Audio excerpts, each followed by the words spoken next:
নমস্কার, your internet school চ্যানেলে তোমাদের সকলকে স্বাগত। তো আজকে আমরা তোমাদের ক্লাস 9-এর জীবন বিজ্ঞানের রায় ও মার্টিন কোশ্চেন ব্যাংক অনুসারে দ্বিতীয় পর্যায়ক্রমিক মূল্যায়নের মডেল সেট 3-এর প্রশ্নগুলোর সমাধান করব। তো দেরি না করে চলো ভিডিওটা শুরু করা যাক। প্রথমে বিভাগ ক একে বলেছে সঠিক উত্তরটি নির্বাচন করো।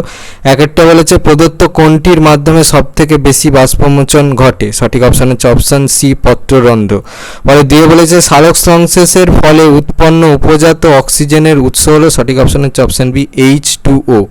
পরে 3-এ বলেছে সবাত শ্বসনে উৎপন্ন এটিপি এর পরিমাণ হলো। সঠিক অপশন হচ্ছে অপশন সি, 38 অণু।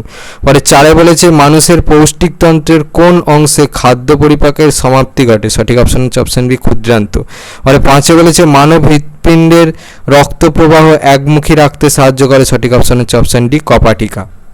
এবারে বিভাগ ক্ষয়ে দিয়ে বলেছে নির্দেশ অনুসারে নিম্নলিখিত প্রশ্নগুলির উত্তর দাও। এতে বলেছে একটি বাক্যে উত্তর দাও, যে কোনো দুটি। একটা বলেছে কত অণু পিজিএলডি থেকে এক অণু গ্লুকোজ উৎপন্ন হয়। দেখো উত্তর, এই প্রশ্নের উত্তরটার জন্য এই প্রশ্নের উত্তরটা লিখলে হবে।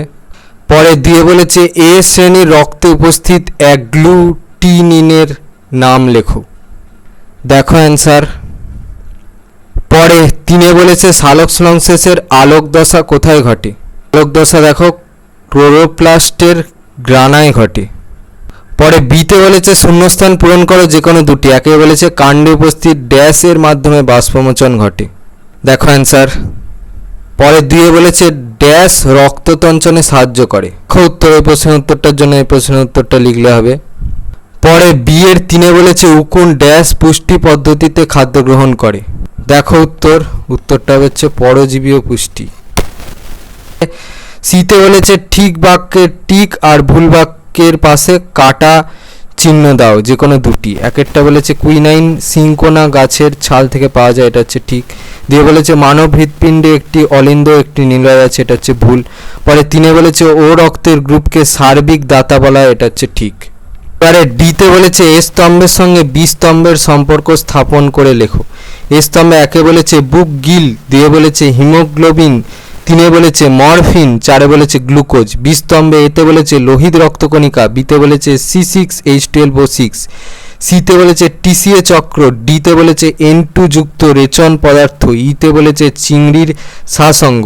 তাহলে একেরটা ই, দুয়েরটা এ, তিনেরটা ডি, চারেরটা বি হবে। পরে বিভাগ গয়ে 3-এ বলেছে সংক্ষিপ্ত উত্তর দাও, যে কোনো 5টি। একটা বলেছে এটিপি এর পুরো নাম কি। এডিপি থেকে এটিপি উৎপন্ন হতে কোন উৎসেচক প্রয়োজন হয়। এটিপি এর পুরো নামটা দেখে নাও। তৃতীয় প্রশ্নের উত্তরটা দেখো। পরে 3-এর 2-এ বলেছে মানুষের অতিরিক্ত রেচন অঙ্গগুলির নাম লেখো। অতিরিক্ত রেচন অঙ্গগুলোর নাম দেখে নাও। পরে 3-এর 3-এ বলেছে এবীয় রক্ত শ্রেণীর উদ্ভাবক কে। কোন রক্ত শ্রেণীতে কোনো অ্যান্টিবডি থাকে না। প্রশ্নের উত্তরটা দেখো। দ্বিতীয় প্রশ্নের উত্তরটা দেখো। তারপরে 3-এর 4-এ বলেছে C3 উদ্ভিদ কি। দেখো এখানে লিখে দেওয়া আছে, দেখে নাও। পরে 3-এর 5-এ বলেছে সুষম খাদ্য কাকে বলে, উদাহরণ দাও। বলের জন্য দেখো এই প্রশ্নের উত্তরটা থেকে তোমরা পাবে, এখান থেকে এই পর্যন্ত লিখবে। উদাহরণটা দেখো। পরে 3-এর 6-এ বলেছে ফটোলাইসিস বলতে কি বোঝো। অ্যান্সার, এই প্রশ্নের উত্তরটা থেকে পাবে, এখান থেকে। 3-এর 7-এ বলেছে অবনমন বা উইল্টিং কি। অ্যান্সার। এবারে বিভাগ ঘয়ে 4-এ বলেছে নিম্নলিখিত প্রশ্নগুলির উত্তর দাও। বিকল্প প্রশ্নগুলি লক্ষণীয়। একটা বলেছে অবাধ শ্বসন ও সবাধ শ্বসনের মধ্যে পার্থক্য লেখো। বাষ্পমোচন টান কি। অবাধ শ্বসন সবাধ শ্বসনের পার্থক্যটা দেখে নাও, যেহেতু তোমাদের ওই প্রশ্নটা 3 নম্বরের, তাহলে কেউ 3টে বিষয়ের উপর ভিত্তি করে পার্থক্য লিখতে পারো। বাষ্পমোচন টানটা দেখো, এই প্রশ্নের উত্তরটা লিখতে হবে এখান থেকে এই পর্যন্ত। পরে 4-এর 1-এর অথবা বলেছে কপ্রোফ্যাগি পুষ্টি পদ্ধতি উদাহরণের সাহায্যে ব্যাখ্যা করো।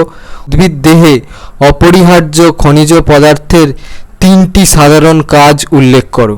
উত্তর, প্রশ্নের প্রথম ভাগ উত্তরটা তোমরা এই প্রশ্নের উত্তরটা থেকে পাবে, এখান থেকে এই অবধি লিখবে। সাধারণ কাজের প্রশ্নের উত্তরটা তোমরা এই প্রশ্নের উত্তরটা থেকে পাবে। আমি সব কাজগুলো দেখিয়ে দিচ্ছি, এখান থেকে নিজেদের মন পছন্দ মতো যে কোনো 3টে লিখে দেবে।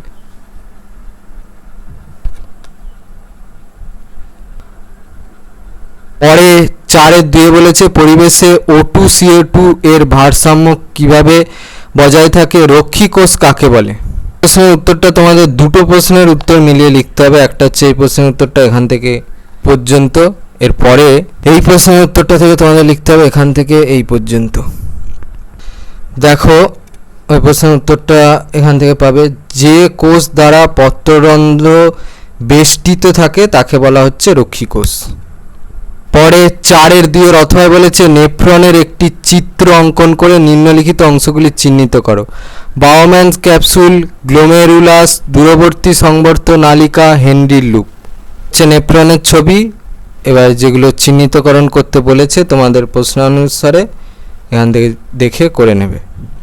পরে 4-3 বলেছে দহন ও শ্বসনের মধ্যে পার্থক্য লেখো, হিল বিকারক কি?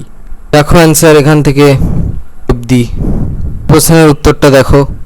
পরে 4-3 অথবা বলেছে শ্বসনতন্ত্রের ওপর ধূমপান কিরূপ ক্ষতিকারক প্রভাব ফেলে, জীবদেহের রেচনের গুরুত্ব লেখো। প্রশ্নের প্রথম প্রশ্নের উত্তরটা হচ্ছে এই প্রশ্নের, দ্বিতীয় প্রশ্নের উত্তরটা এখান থেকে। উত্তরটার জন্য দেখো এই প্রশ্নের দ্বিতীয় প্রশ্নের উত্তরটা এখান থেকে। তোমাদের ক্লাস 9-এর জীবন বিজ্ঞানের রায় ও মার্টিন কোশ্চেন ব্যাংক অনুসারে দ্বিতীয় পর্যায়ক্রমিক মূল্যায়নের মডেল সেট 3-এর প্রশ্নগুলোর সমাধান। তো তোমাদের যদি এই ভিডিওটা ভালো লেগে থাকে তাহলে ভিডিওটাকে অবশ্যই লাইক করে দাও এবং আমাদের চ্যানেলটাকে অবশ্যই সাবস্ক্রাইব করে দাও। এই ধরনের ভিডিওর নোটিফিকেশন চটজলদি পেতে হলে আমাদের চ্যানেলকে সাবস্ক্রাইব করার পাশাপাশি পাশে থাকা বেল আইকনকে অবশ্যই ক্লিক করে দাও, যাতে করে ভিডিও আপলোড হওয়ার সাথে সাথে তোমরা তার নোটিফিকেশন পেয়ে যাও। আর দেখবে ভিডিও ডেসক্রিপশনে আমাদের টেলিগ্রাম এবং হোয়াটসঅ্যাপ গ্রুপের লিঙ্ক দেওয়া আছে, সেখানে তোমরা চটজলদি জয়েন করে যাও, যাতে করে সাজেশনের পিডিএফগুলো তোমরা চটজলদি কালেকশন করে নিতে পারো। তো আজকের মতো ভিডিওটা এই পর্যন্তই, দেখা হচ্ছে পরবর্তী ভিডিওতে।